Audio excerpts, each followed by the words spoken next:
بسم الله الرحمن الرحيم الحمد لله رب العالمين والصلاة والسلام على أشرف الأنبياء والمرسلين وبعد আলেম ওলামাদের উপর উচিত হচ্ছে কি তারা দ্বীনকে সুন্দরভাবে মানুষদেরকে ক্লিয়ারভাবে বুঝাবে এবং সেটাতে কোনো ভেজাল ঢুকাবে না, সেটাতে কোনো রং এক্সপ্লেনেশন তারা দিবে না, রং তাফসীর দেবে না এবং সেটা যেন ক্লিয়ার থাকে মানুষের জন্য।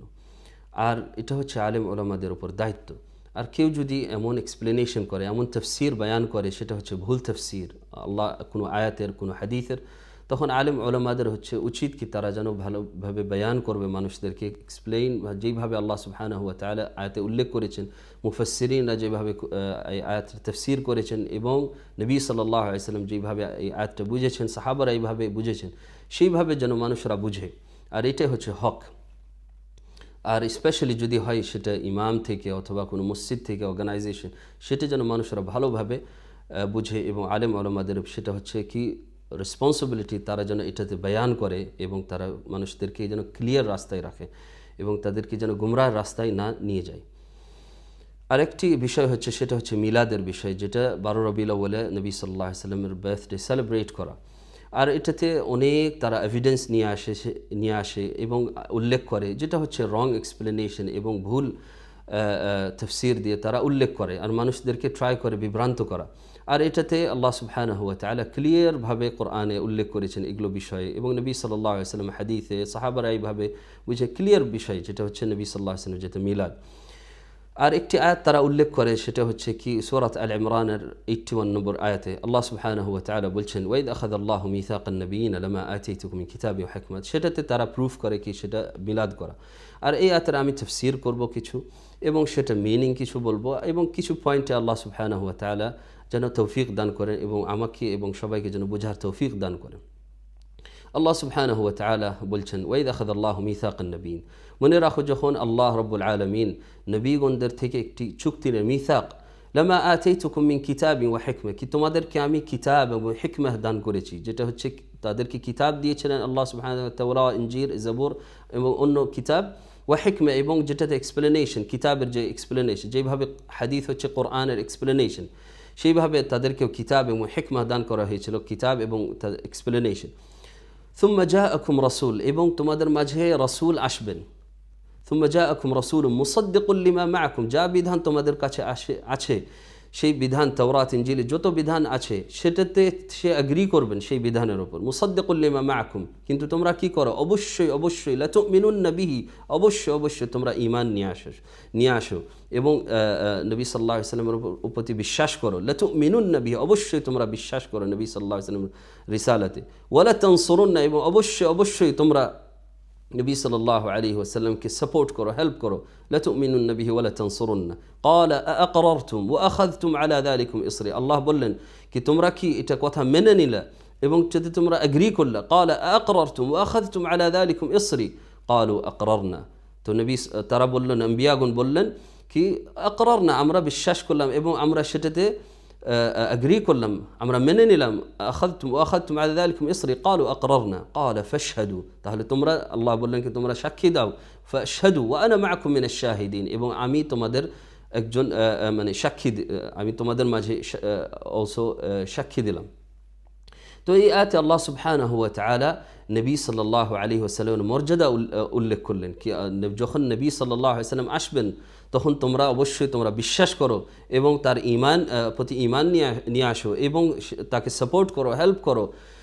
এইভাবে আল্লাহ সুবহানাহু ওয়া তাআলা নবীগণের কাছ থেকে নিয়েছেন। তাহলে আমাদের যত আহলুল কিতাবের তারা কত একটা ইম্পর্টেন্ট কি তারা যেন বিশ্বাস করে, যদি নবীদের সাথে আল্লাহ সুবহানাহু ওয়া তাআলা এটা মিসাক, এই চুক্তি নিয়েছেন, তাহলে মানুষরা যারা আহলুল কিতাব তারা কত ইম্পর্টেন্ট কি তারা যেন এইভাবে ফলো করে, তাদের নবী এবং মুহাম্মদ সাল্লাল্লাহু আলাইহি ওয়াসাল্লামকে ফলো করে। তারা এই আয়াতে বোঝা যাচ্ছে কি আল্লাহ সুবহানাহু ওয়া তাআলা নবীর মর্যাদা দান করেছেন। এই আয়াতে আল্লাহ সুবহানাহু ওয়া তাআলা মর্যাদা কি দান করেছেন, কি দিয়ে দান করেছেন, এইভাবে এই আয়াতেও বলছেন, সুম্মা জাআকুম রাসূল, তোমাদের মাঝে রাসূল আসলেন।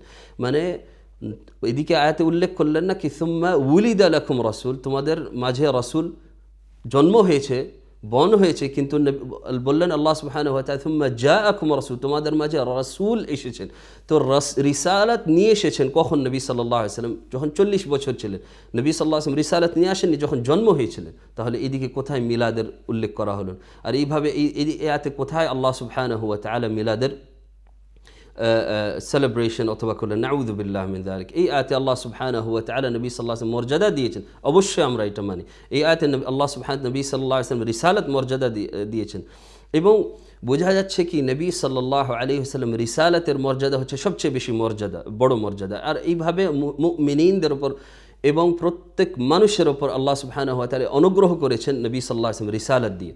আল্লাহ সুবহানাহু ওয়া তাআলা আরেকটি আয়াতে বলছে সূরাত আলে ইমরানে, আয়াত নম্বর হচ্ছে 164 নম্বর আয়াতে, 164 নম্বর আয়াতে আল্লাহ বলছেন কি, লাকাদ মান্নাল্লাহু আলাল মুমিনিন, আল্লাহ সুবহানাহু ওয়া তাআলা, আল্লাহ রাব্বুল আলামিন মুমিনিনদের উপর অনুগ্রহ করেছেন, ফেভার করেছেন। কিভাবে ফেভার করেছেন, কিভাবে আল্লাহ সুবহানাহু ওয়া তাআলা অনুগ্রহ করেছেন? মান্নাল্লাহু আলাল মুমিনিন ইয বা'আসা ফীহিম রাসূলা, যখন তাদের মাঝে রাসূল প্রেরিত করেছেন, রাসূল বা'আস করেছেন, রিসালাত দিয়ে তাকে পাঠিয়েছেন। বা'আসা প্রেরিত করেছেন রাসূল, বলেননি ইদ উলিদা ফীহিম রাসূলা, কি যখন একজন রাসূল জন্ম হয়েছিল তাদের মাঝে। এইভাবে আল্লাহ সুবহানাহু ওয়া তাআলা তো মুমিনিনদের কেমনভাবে অনুগ্রহ করেছেন আল্লাহ সুবহানাহু ওয়া তাআলা, রাসূল যখন প্রেরিত করেছেন, বা'আস করেছেন, রাসূল জন্ম হয়েছে, এইভাবে আল্লাহ সুবহানাহু ওয়া তাআলা অনুগ্রহ করেননি। তাহলে নবী সাল্লাল্লাহু আলাইহি ওয়াসাল্লাম রিসালাত যখন নিয়ে এসেছে সেটা হচ্ছে আরও বেশি মর্যাদা জন্ম হওয়ার চেয়ে।